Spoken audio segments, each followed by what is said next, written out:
building was originally from 1958, and it had its golden years of mid-century modern, serving the modern traveler at that time from people who are visiting Boise.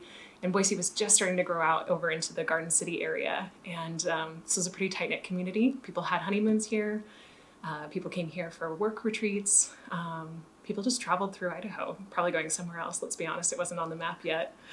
It went through some chapters as well too, some decades where it had some adversities. And that's what we purchased it for, was to bring it back to its potential.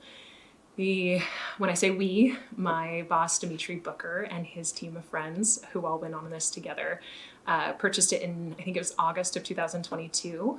And they began renovation shortly afterwards, making sure that all of the folks that were staying here had a place to live. Then they began. A good friend of mine named Sherry DeVard designed a lot of this for like the fun stuff, textiles, colors, and the geometric patterns that really make this place pop.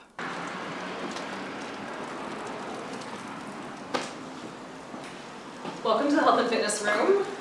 This room is used for meditation, yoga, light fitness, just to make sure that all of our guests get a good balance in their stay. They do have the green belt just next door, but if they want something intimate and small and just on premise, it makes it simple and modern for them to come in here. The purpose of this community now is going to bring the modern back into mid-century modern. Simple, but yet meeting the expectations of what the modern traveler needs, which is a peaceful place, peaceful pleasures, and community.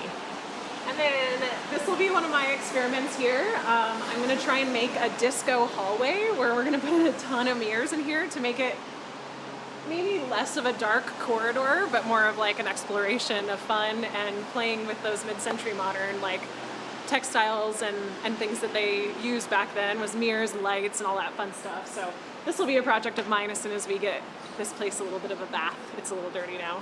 So the architecture back in the mid-century was trying to take an edge to things that hadn't been done before, such as lifting places or making them look like UFOs or playing on like lights and mirrors and textiles. And so that's what we have brought in and kept into this project. This hotel is completely elevated. Like, it just has this one beautiful beam down the middle. It was probably created on site when they did it.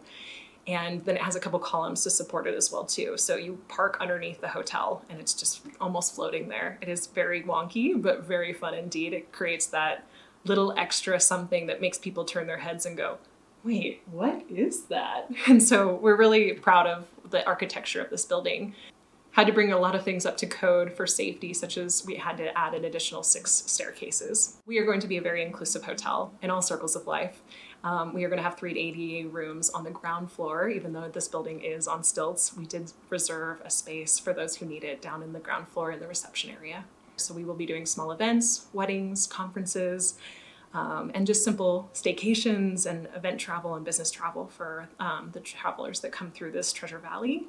We're trying to simplify, but yet make it lovely and a great experience for people who are yet to come, and hopefully be able to bring the history out, the good part of the history, for those who want to try a boutique hotel that got a second chance at life.